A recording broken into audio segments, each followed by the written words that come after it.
Today I'll be doing a vlog on becoming a culturally responsive teacher.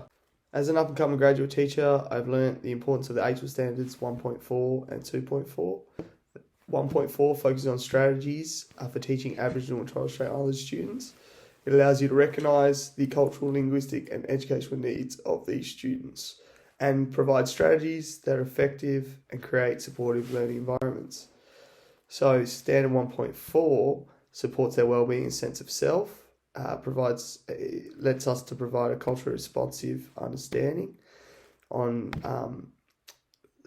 based on student diversity and the diversity they bring in the classroom, their backgrounds and their perspectives, and supporting these attributes of the students so that they feel creates a positive classroom environment.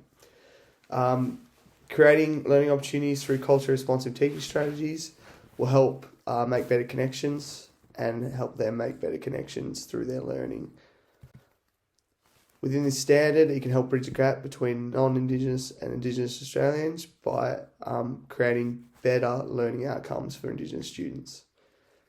It promotes engagement with communities and partnerships, Standard 1.4, creating a holistic and culturally relevant learning experiences that deeply connects them with Indigenous people outside of the school, within the community, to create rich learning experiences that connects them to their heritage. The next standard 2.4, is more about the reconciliation between non-Indigenous and Indigenous Australians. It also recognises the significance of educators and how they foster cultural awareness and respect in their classroom and how important that is for the future generations in helping Indigenous students learn, and also the reconciliation of non-Indigenous students. How it does this is by developing a historical and cultural understanding and building upon our relationships with each student by being respectful and being culturally competent. Lastly, this standard helps us to promote reconciliation by fostering understanding, equality and respect among each and every student. Now, I've discussed the standards, now I'll talk about how I'll become a culturally responsive teacher.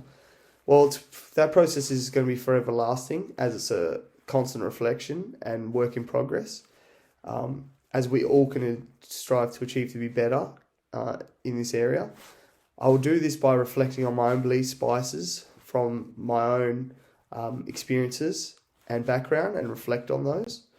I will continue to seek knowledge based on different cultures to allow me to understand students, their backgrounds and their way of life and their own perspectives.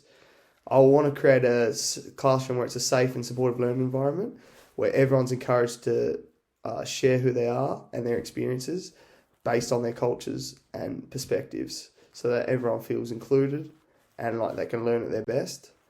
I want to provide cultural perspectives within my teaching strategies, so that the learning experiences are based on different cultures and there's a more accurate representation of their culture and the world around them. I would like to include differentiated instruction so everyone's needs are met, no matter who they are or where they're from. And I want to link with community members and partnerships through the Indigenous community so that I can create rich learning experiences.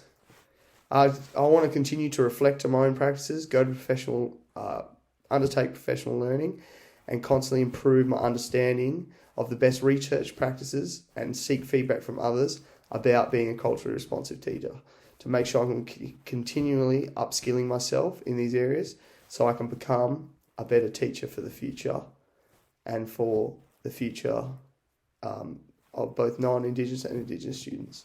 Thank you for listening to my vlog.